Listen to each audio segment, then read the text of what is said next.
ગાંધીનગર નામ સાંભળતાની સાથે જ આપણી નજર સમક્ષ પાટનગર ગાંધીનગરની સુવિધાઓ અને સુગડતાના દ્રશ્યો ખડા થઈ જાય છે, પરંતુ ગુજરાતનું એક ગાંધીનગર એવું પણ છે જે આધુનિક સુવિધાઓ તો ઠીક, પરંતુ પીવાના પાણી માટે પણ તરસી રહ્યું છે। ચાલો લઈએ આ ગરીબ ગાંધીનગરની મુલાકાત।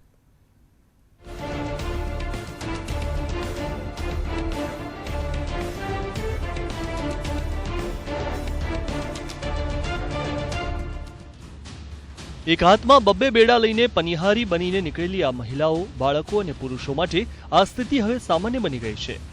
વાત છે છોટાઉદેપુરમાં આવેલા ગાંધીનગર ગામની, જ્યાં 600 જેટલી વસ્તી ધરાવતા ગ્રામજનો વચ્ચે માત્ર એક જ હેન્ડપંપ છે, જ્યાં ગામ લોકોના કલાકોના ઇંતજાર બાદ પાણી આવે છે માત્ર 10 મિનિટ। અને બહુ તકલીફ પડે, નાવા ધોવાના ત્રીજેદાર નાયે પાણી પીવાનું નહીં મળતું। કળાસલમે જાય, કોઠિયા જાય, ઢોરોને પાણી પીવા, અમારા ગામના ઢોરોને પાણી પીવાનું નહીં મળતું, અને કોતેડે હો નહીં ચડાતું, પાણી આતું તા। ગ્રામજનોનું માનીએ તો આવી કાળઝાળ ગરમીમાં પણ તેમને 2 કે 3 દિવસે નાહવા માટે પાણી મળે છે। તેવામાં ઘર વપરાશ અને પશુઓના પીવાના પાણીની તો વાત જ ક્યાં કરવી। ખાસ કરીને સંતાન વિહોણા વૃદ્ધોની હાલત અત્યંત દયનીય છે। તો લગ્નની આ સિઝનમાં લગ્ન પ્રસંગ હોય તેવા ઘરોમાં પાણી માટે હાલાકી વધી જાય છે।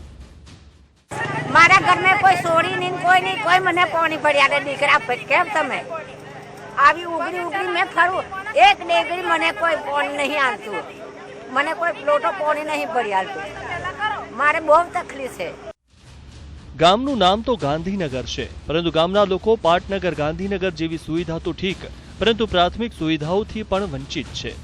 ગામમાં 4 હેન્ડપંપમાંથી માત્ર એક જ હેન્ડપંપમાં પાણી આવે છે, ત્યારે હવે અચ્છે દિન ક્યારે આવશે તેની આશામાં ગામ લોકો મીટ માંડીને બેઠા છે।